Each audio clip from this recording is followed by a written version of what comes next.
Assalamualaikum warahmatullahi wabarakatuh. Nama saya Arina, saya dari IATB. Saya akan menerangkan tentang materi yang sudah dipresentasikan.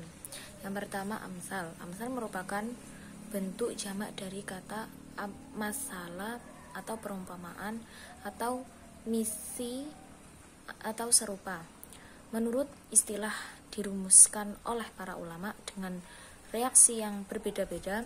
Menurut Rashid Ridho, kalimat yang digunakan untuk memberi kesan dan menggerakkan hati nurani. Menurut Ibnu Al-Qayyim menyerupakan sesuatu dengan sesuatu yang lain. Menurut Muhammad Bakar Ismail, mengumpamakan sesuatu dengan sesuatu yang lain. Contoh ayat Al-Quran yang menggunakan amsal musyarrohah yang dimaksud jelas di sini yakni jelas dalam penggunaan kata-kata pembacaan atau penyerupaan. Yang kedua, amsal kamimah, amsal yang tidak menyebutkan dengan jelas kata-kata yang menunjukkan perumpamaan tetapi mengandung pengertian mempesona.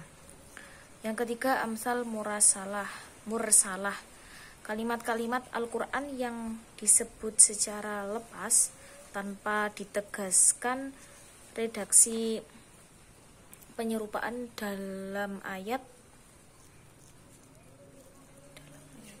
Manfaat mempelajari ilmu amsal dalam Al-Quran.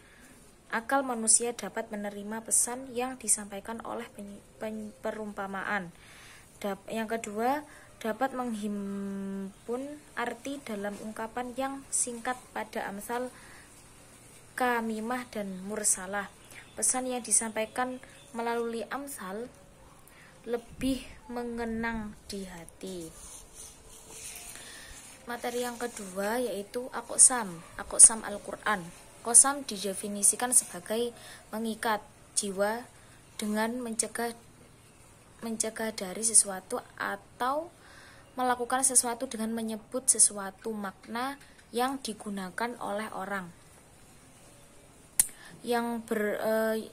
Oleh orang itu biasanya itu disebut dengan bersumpah, baik secara hakiki ataupun menurut keyakinan. Sumpah juga disebut yamin, berarti tangan dua, karena orang Arab ketika menjalin sumpah, seseorang di antara mereka menjabat tangan kanan dengan kawannya. Qasam terdiri dari 3 unsur, yaitu fi'il qasam, muqsama bih, muqsam alaih. Yang pertama, fi'il aqsam yang dimuqtadikan atau disertai dengan huruf ba sebagai sigot asli qasam yang mesti diiringi oleh fi'il. Yang kedua, muqsam bih, yaitu sesuatu yang dijadikan sumpah oleh Allah. Sumpah dalam Al-Quran ada kalanya dengan memakai nama Allah Subhanahu wa ta'ala dan ada kalanya menggunakan nama-nama ciptaannya. Yang ketiga, muqsam alaih atau berita yang diperkuat dengan sumpah, yaitu berupa ucapan yang ingin diterima atau dipercaya oleh orang yang mendengar lalu diperkuat dengan sumpah tersebut. Qasam zahir adalah sumpah yang secara jelas menyebutkan fi'il qasam dan menyebutkan muqsam bih. Qasam mudmar atau yang tersembunyi, yaitu kalimat sumpah yang tidak secara jelas menyebut fi'il qasam ataupun muqsam bih. Faidah aqsam, apabila berita itu sampai pada pendengar dan tidak menolak, tentunya berita tersebut dapat diterima dan dipercaya karena telah diperlakukan dengan sumpah, apalagi dengan menggunakan kata Allah Subhanahu wa ta'ala. Yang kedua, bahwa pembawa berita akan merasa lega karena telah menyampaikan berita dengan memperkuat sumpah. atau dengan beberapa tauhid atau penguat. Hal ini sangat berbeda apabila membawa berita sangat tidak menggunakan qasam. Yang ketiga yaitu ilmu qiraat. Yang saya pahami bahwa qiraat sab'ah adalah 7 macam. Adalah 7 macam cara atau mazhab dalam mengungkapkan kalimat-kalimat yang ada dalam Al-Qur'an, yang telah ditetapkan oleh para imam ahli qura dengan sanad yang kokoh kepada Rasulullah Shallallahu Alaihi Wasallam dan berbeda dengan mazhab yang lain. Qiraat sab'ah atau 7 qiraat adalah macam cara baca Al-Quran yang berbeda. Disebut qiraat 7 imam qiraat yang terkenal atau masyhur, yang masing-masing memiliki model bacaan tersendiri. Tiap imam qiraat memiliki 2 orang murid yang bertindak perawi. Dapat disimpulkan penyebab munculnya qiraat sab'ah. Yang pertama, banyak kisahnya yang beredar di masyarakat sehingga menjadi membingungkan bagi orang yang awam. Yang kedua, adanya mushaf Utsmani yang tidak diakui menjadi pintu masuk bagi kalangan ahli bid'ah untuk membaca menurut keinginan mereka tanpa melihat sanadnya yang sahih. Yang ketiga, demotivasi, merasa kehilangan minat untuk mempelajari ilmu qiraat dengan banyaknya qiraat sehingga penyederhanaan dalam periwayatan. Yang keempat yaitu tafsir. Tafsir adalah menjelaskan makna ayat Al-Quran sesuai dengan konteks cerita dan alasan diturunkannya ayat tersebut dengan lafaz yang menunjukkan kepada makna zahir. Persamaan dan perbedaan antara tafsir, takwil, dan terjemah.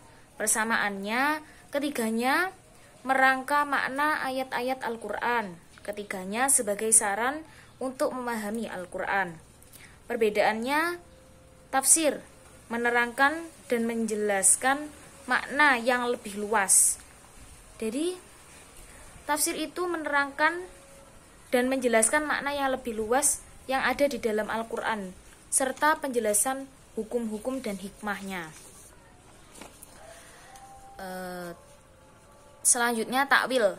Takwil berupaya memahami teks kepada makna yang dimaksud, yang mungkin secara lahiriahnya dianggap bertentangan. Yang ketiga, terjemah, mengubah kata-kata dari suatu bahasa ke bahasaan yang lain tanpa memberikan penjelasan. Kitab-kitab tafsir berdasarkan corak dan pendekatannya. Dari corak sufi, tafsir menggunakan teori-teori. Dari corak i'tiqadi, membahas masalah akidah. Dari corak tarbawi, mengeksplorasi ajaran-ajaran Islam. Yang kelima, nasikh dan mansukh Al-Quran, menghapus hukum syarak dengan dalil atau kitab syarak lainnya. Tujuan mengadopsi hukum adalah untuk melanggengkan kriteria antara hukum mansukh dengan perbuatan amukallaf. Sedangkan mansukh adalah hukum syarak dan dalil penghapusan undang-undang ini adalah kitab syar'i yang berasal dari kitab mansukh dan kitab yang dihapus. Pedoman mengetahui naskh dan mansukh sebagai berikut. Yang pertama, ada keterangan tegas pentransmisian yang jelas dari Nabi Muhammad Shallallahu Alaihi Wasallam. Konsensus atau ijma umat bahwa ayat ini nas dan ayat mansukh. Mengetahui makna yang lebih dahulu dan makna yang berlaku dan belakangnya mengetahui makna yang lebih dahulu dan makna yang belakangan berdasarkan histori. Pembagian dan macam-macam nas dalam Al-Quran. Yang pertama, nas Al-Quran dengan Al-Quran. Ulama yang menerima adanya salinan Al-Quran itu ada bersama Al-Quran, dan menurut pendapat mereka itulah yang terjadi. Yang kedua, nas Al-Quran dengan As-Sunnah. Kebanyakan ulama berpendapat bahwa hadis ahad tidak dapat ditransipkan Al-Quran karena Al-Quran adalah mutawatir yang menunjukkan keyakinan tanpa dugaan, sedangkan hadis ahad adalah teks donni dan juga tidak sah untuk menghapus sesuatu yang seharusnya diketahui. Yang ketiga, nas sunnah dengan Al-Quran. Kebanyakan ulama memperbolehkan penyalinan seperti ini. Salah satunya adalah pertemuan Baitul Al-Maqdis yang ditetapkan oleh sunnah, kemudian putusan tersebut disalin ke dalam Al-Quran. Yang keempat, nas sunnah dengan sunnah. Sunnah macam ini terbagi pada 4 macam. Nas sunnah mutawatir dengan sunnah mutawatir, nas sunnah ahad dengan sunnah ahad, nas sunnah ahad dengan sunnah mutawatir, dan nas sunnah mutawatir dengan sunnah ahad. Sekian dari saya, kurang lebihnya mohon maaf. Wassalamualaikum warahmatullahi wabarakatuh.